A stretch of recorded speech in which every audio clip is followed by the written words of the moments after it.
Hi, I'm Kashmir, and I've been doing these videos now for just over a year. I've actually made 60 of them, which means that's more than one in a week. I might slow that down a little bit. So I think it's time for a celebration!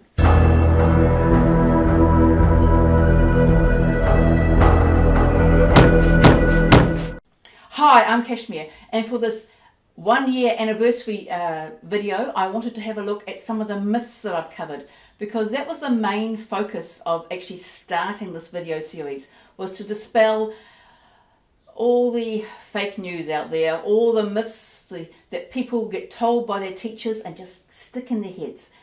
So let's have a quick recap. 1. Salome. Salome was a belly dancer and she danced with 7 veils. The myth that Salome was the world's first belly dancer and mixed death and sex with her dance is held by quite a few non-dancers and far too many belly dancers too. But what does it actually say in the Bible? Well, for a start, the woman is not identified by name. There is no mention in the Bible of Salome as a name. You can check it out yourself if you're not sure. There's no mention of how she danced, and certainly no mention at all of veils. Nothing. Another person who is often thought of as a belly dancer, although I don't think she used the term herself, was Mata Hari. Was she the daughter of a Javanese Buddhist priest and a Dutch woman? No. Was she maybe the daughter of a British aristocrat who married a Hindu temple dancer? No. Then there was Little Egypt, or Little Egypts. No, Little Egypt didn't bring belly dance to the West through the Chicago World Fair. We're looking at Little Egypt.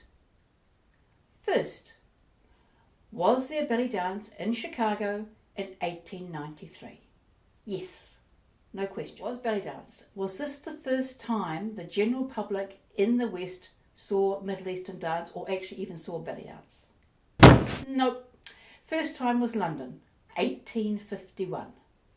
And there's all those origin myths. I haven't actually got through them all yet, but one of the ones that really annoys me is the by woman, for woman myth. In the last 300 years, professional dancers did not only dance for women, they danced for women and men, and no birthing was involved.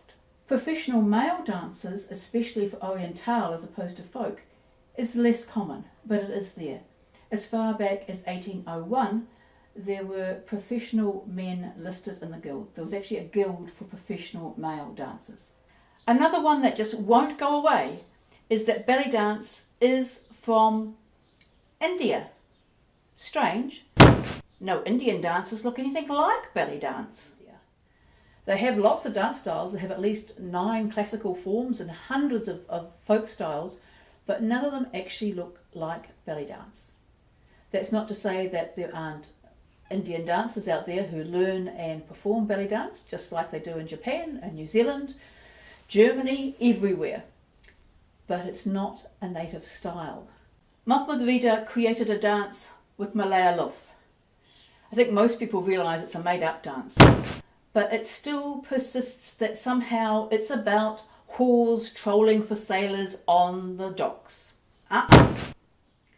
Well, in the 1960s, Mahmoud Rida created the Malayalam tableau. So he took the character of the Binta Ballad, the daughter of the country, added the traditional Malaya, and added dancing.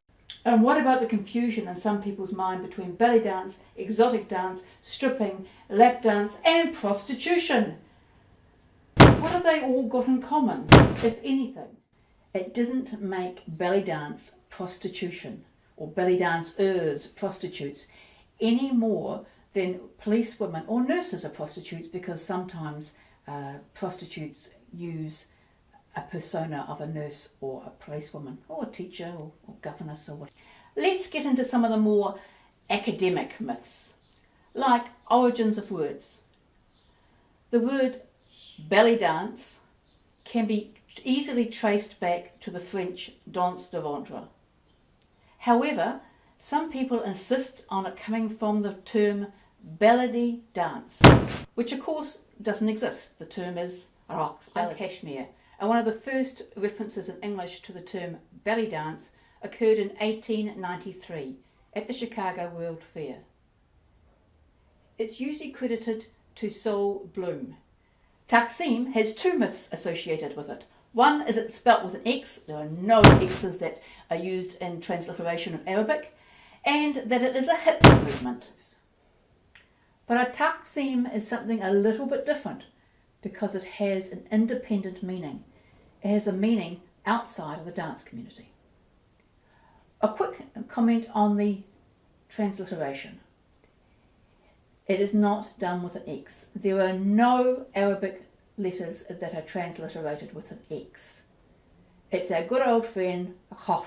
The next myth is actually in the next video, but I wanted this one to be on the anniversary. And that is, teaching beginners is really easy, so you don't need to be able to do much at all to teach them. But that's totally untrue. Beginners are the hardest people to teach and the most important. What you learn as a beginner will be with you for ages. If your first teacher is uninspiring, you could give up. If your first teacher is unsafe, you could be injured and have to give up. If your first teacher is an idiot, she might teach you things which you then have to spend months unlearning. Well, I hope you enjoyed that, and stick around. I will be putting out more videos, though maybe not one every week from now on.